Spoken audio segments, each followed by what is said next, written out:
dipikir-pikir sekarang ini berasa banget ya, dunia ini semakin tua kayak. Umur udah bertambah. Lo diajak ngomong orang tua, gimana lo ngelamun sendiri malah kaget aja. Dapet sihnya. Nih mau tau gak Nya yang ngelamunin apa? ngelamunin apa coba? Tahu-tahu nih ya. Mas saya keinget ame cowok yang pas waktu Aye dulu masih di SMA-nya. Dulu tuh jadi ada temen cowok satu kelas. Dia itu nembak Aye-nya. Nembak pakai tembakan maksud lo?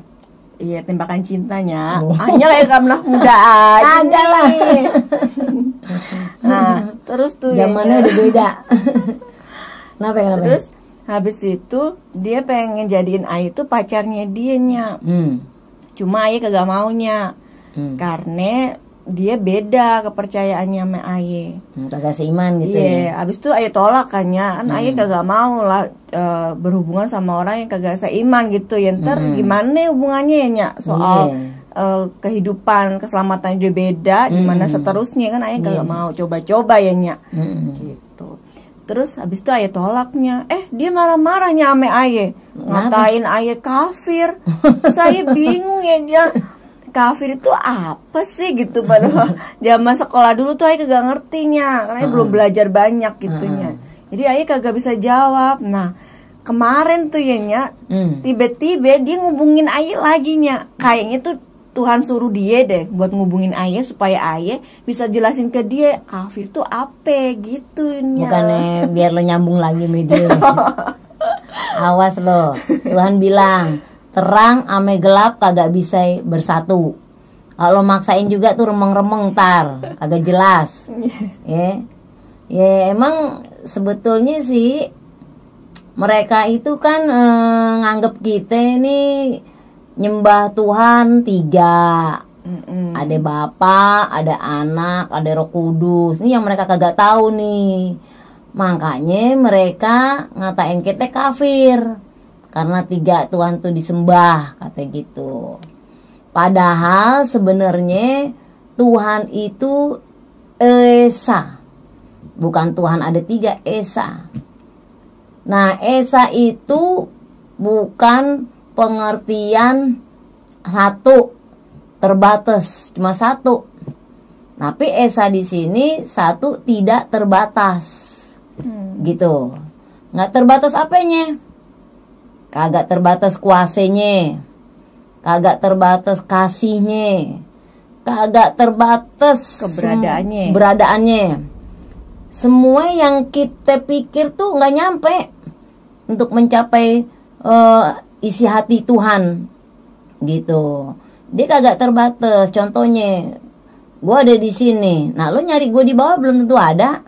Karena itu gitu. Satu namanya ya Nya. Satu terbatas, ya.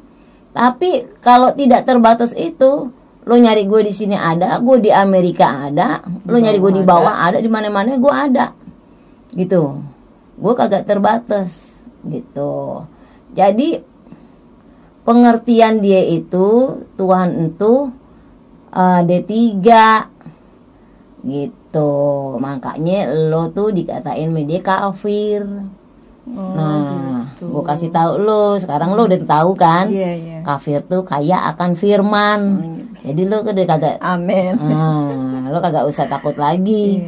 Mau lo katain kafir kayak gitu. Sebetulnya nih kita umat yang dimuliakan di atas orang kafir. Nah sebetulnya lo juga harus tahu kafir tuh apa, kan gitu dulu. Jangan asal ngomong kafir aja kagak ada dasarnya ya. Nah orang yang menyembah di luar Tuhan itu juga bisa dikatain kafir juga, gitu.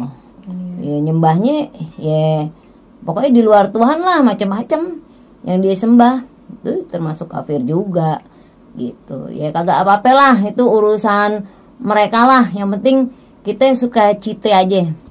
Lu mau katain apa aja, yang penting kita suka cite, karena apa kita tahu kita menyembah Tuhan yang benar. Ya. Tuhan yang benar itu namanya Yesus. Amin. Yesus itu artinya juru selamat. Nah lo kagak punya juru selamat, siapa yang mau nyelamatin lo? Kita aja kalau masak pengennya juru masak yang ahlinya ya Nyak ya. Biar enak. Iya biar enak. Apalagi soal nyelamatin jiwa kita nih Nyak, jangan asal-asalan. Iya. Sekarang gini, lo beli TV kagak ada garansinya, mau kagak lo? Kagak lah. Ntar kalau rusak kayak tanggung jawabnya siapa coba? Udah kagak diganti nanti TV aja. Nah itu barang aja lo beli kudu lo minta garansi. Apalagi hidup kita ini harus ada yang ngejamin. Amin. Iya. Itu roh kita harus ada yang ngejamin. Kalau hidup kita udah ada yang ngejamin kan enak. Iya. Kita mau komplain sama Tuhan yang besar, Tuhan yang benar, ada tanggung jawabnya. Tuhan yang hidup ya. Nah, lo kalau hidup kagak lo ada yang ngejamin, lo sia-sia hidup. Biar lo dari kecil lo tunggang sono, tunggang sini, jungkir balik sono, jungkir balik sini, nyari kagak ketemu. Kalau kagak Tuhan yang besar itu bermurah hati ame lo. Tuhan yang benar itu dia datang ke dunia, dia tolong kita, dia nyelamatin. Nah, ibaratnya gini nih. Ada orang nih kejebur sumur, ke lubang deh itu ya. Terus dia minta tolong, teriak-teriak sama orang. Teriak-teriak. Kebetulan di sumur tuh ada yang lewat. Ngeliat. Wah ada orang tuh di sumur. Dia mau tolongin. Caranya gimana? Biar tuh orang yang di sumur bisa ditolongin. Bisa keluar dari sumur. Kita ambilin talinya biar dia naik ke atas. Nah bisa juga lo ulurin tali tuh. Jatuhin pluk. Supaya orang dalam sumur itu bisa naik ke atas pelan-pelan, ya kan? Iya. Nah itu gambaran Tuhan Yesus tuh datang ke dunia seperti itu. Kita yang udah jatuh dalam dosa, yang bercacat celek, kita diselamatin, dia ulurin tuh tangan kasihnya buat kita. Dia ambil kita, makanya kita terangkat dari belenggu dosa. Diampunin, jadiin anak lagi ya. Jadi anak, statusnya jelas, bukan hamba lagi ya. Nah anak ya. Iya, kalau hamba itu ya, kalau lu tahu, kalau dulu itu seorang saudagar besar itu mengembalakan domba atau ngurus kebun yang besar itu dia harus ambil budak buat ngurusin itu kebun. Nah budak itu kagak dibayar. Lo kagak suka lo buang aja ke jurang. Gitu.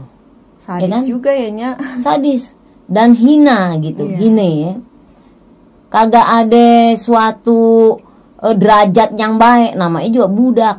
Gitu. Lo apa-apain silakan deh tuh, terserah majikannya.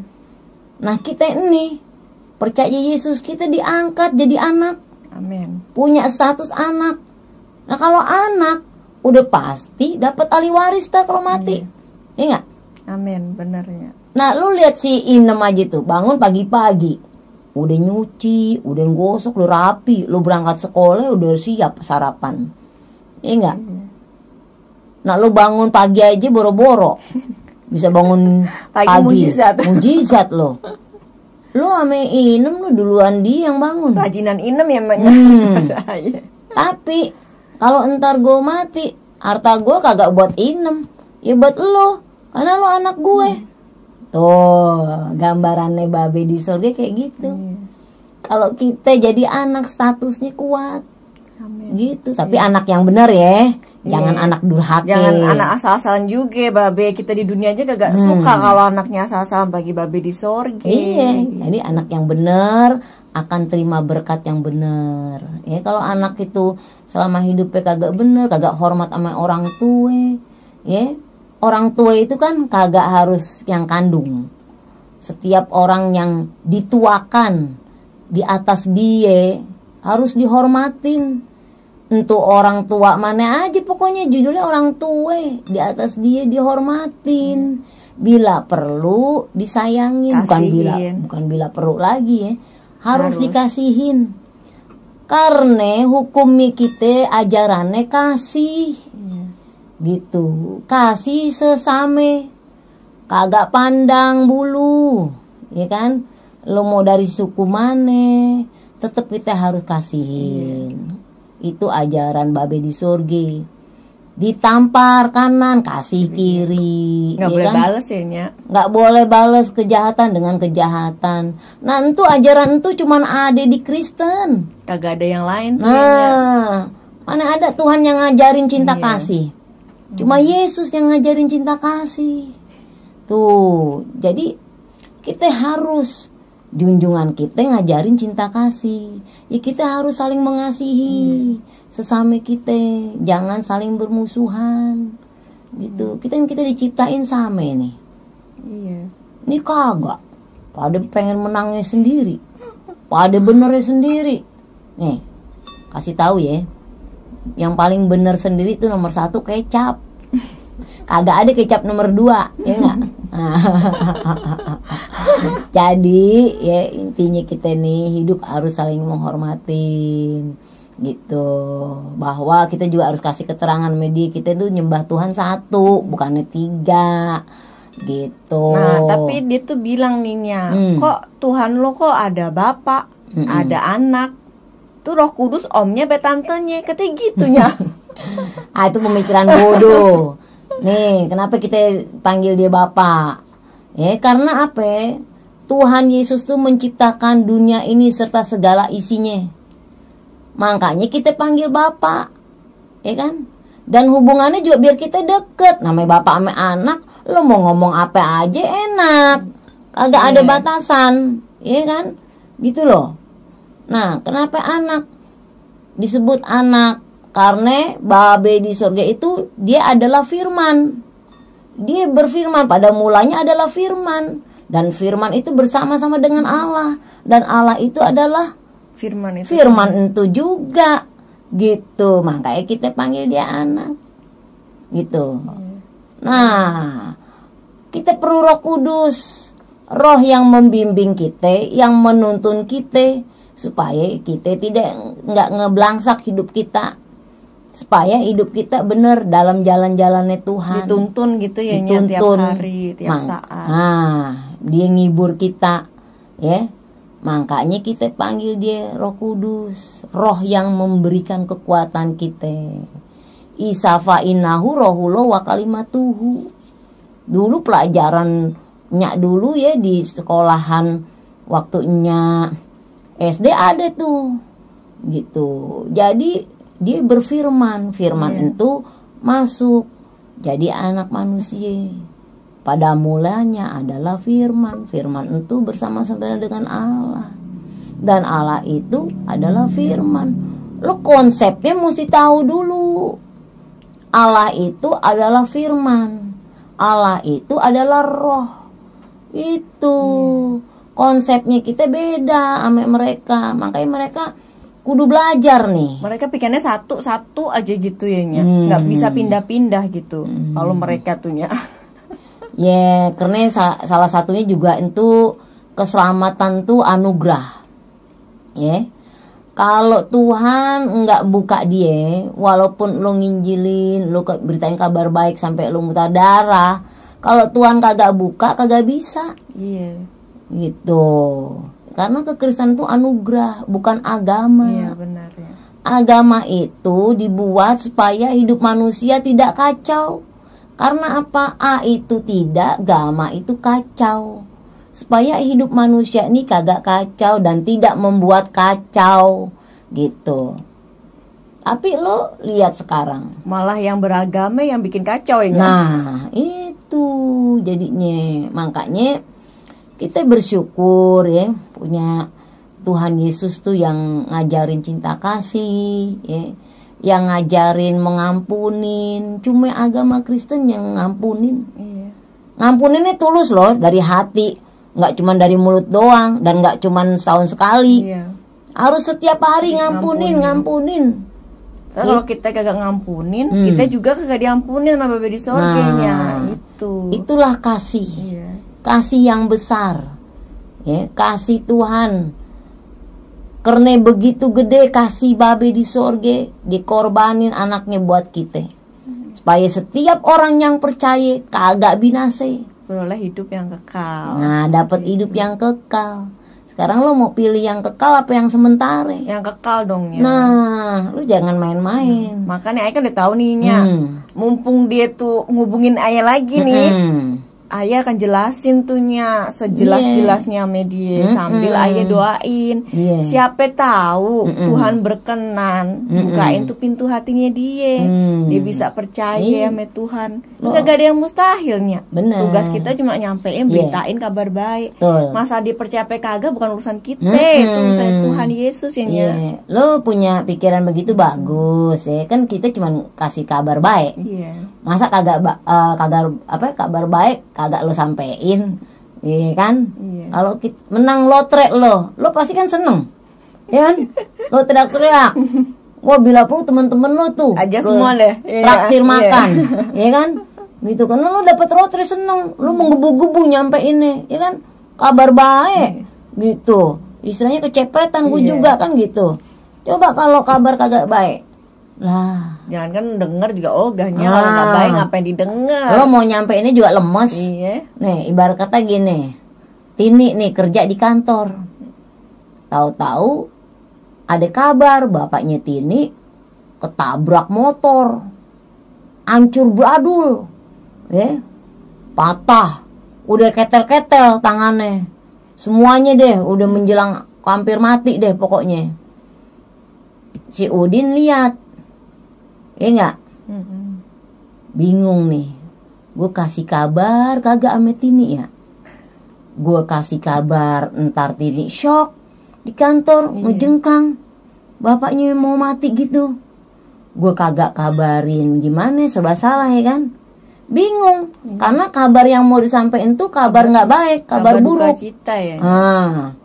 Ya kan, bingung mau nyampeinnya. Kagak ada ekspresi yang enak gitu. Nah sekarang coba kebalikannya. Si Tini, ya kan, bapaknya dapat lotre berapa ratus miliar, seneng. Jangankan anak tetangga aja seneng. Pak Sanusi no dapat lotre, denger doang seneng. Dia buru-buru tuh, disamperin. Wah, gue mesti kasih tahu Tini nih. Dia pasti seneng nih, bapaknya dapat lotre. Padahal belum tentu juga dia dibagi kan gitu istilahnya ya nggak? Disampein, wah gua harus sampein dia. Telepon, ini nyampeinnya juga semangat dong. Iya ada apa? Ini, Tin, babe lo Tin, menang lotre 500 juta Tin. Iya kan, dia semangat. Dia kagak tentu dibagi, dia semangat nyampeinnya. Gimana apalagi Tini yang dengernya kan gitu.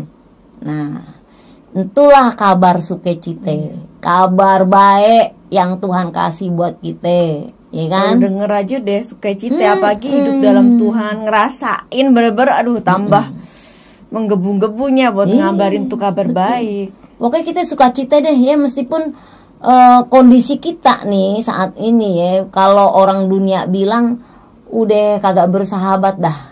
Ya kita juga ngerasain juga sih. Tapi indahnya kita tuh dalam Tuhan Yesus tuh seperti itu. Ada penghiburan. Iya benar. Ada sukacita, kita bisa nyanyi puji-pujian tuh ngibur kita loh. Ada kekuatan. Ada kekuatan sampai Tuhan datang tuh ntar. Nah kita kan kagak tahu nih berakhir kapan masa Firman kesusahan. Tuhan udah jelasnya. Firman Tuhan bilang dunia itu bukan semakin baik, tapi semakin jahat tiap hari ini. Jadi kalau ada ini itu udah kagak usah heran. Kita udah dikasih tahu duluan gitunya. Tapi firman Tuhan tuh tetap kekal selama-lamanya ya. Makanya kita hidup harus berpegang terus kepada firman Tuhan. Karena firman Tuhan tuh hidup. Benar. Ya, makanya kita ini yang udah dalam Yesus, tugas kita ngidupin orang-orang yang mati. Mati apa? Mati rohaninya. Ya. Firman Tuhan juga bilang, biarlah orang mati mengurus atau menguburkan orang mati. Ya kan? Maksudnya apa? Supaya kita jangan lagi hidup ya ngurusin hal-hal yang nggak penting-penting dah. Gitu. Kita sekarang hidup ini ngurusin kita nih yang pada hidup ntar kita gimana, hidup jadi berkat kagak, gitu, macam-macam dah ya yang nyenengin hati Tuhan. Nah untuk itu, ayo kita semua termasuk lo juga ya. Kalau temen lo telepon lagi tuh, kasih tahu bahwa Tuhan itu esa, cuma satu, ya kagak terbatas. Dia mau jadi semut bisa, namanya Tuhan. Suka-suka ya kan? dia yang dia mau jadi tukang becak bisa nggak? Bisa. Namanya Tuhan punya kuasa, ya kan? Nah, kalau tukang beca jadi presiden, bisa kagak? Kagak bisa tukang beca jadi presiden. Presiden jadi tukang beca mungkin ya nyamar dulu. Ya, gitu ya. Jadi gambaran-gambaran seperti itu mesti kita pahamin, ya. Jangan kita dengar kabar yang ini, wah langsung menyala, gampang terprovokasi, gampang tergesek. Jangan. Ya, kita harus dengar kabar yang baik. Kabar yang baik itu Injil, ya kan? Jangan dengar kabar berita sono sini yang menakutkan. Udah jalanin hidup aja, hidup bersama Tuhan, hidup tetap jaga kesehatan, prokes, ya. Apa yang udah disampaikan sama pemerintahan kita jalanin, lakuin, gitu. Taat ya, Nyak, ya. Taat itu orang yang beragama, taat, tunduk. Karena apa? Pemerintah itu wakilnya Tuhan. Firman Tuhan berkata, di mana kamu tinggal, kamu juga harus tunduk sama pemerintah negara kita, karena dia Tuhan, wakilnya Tuhan.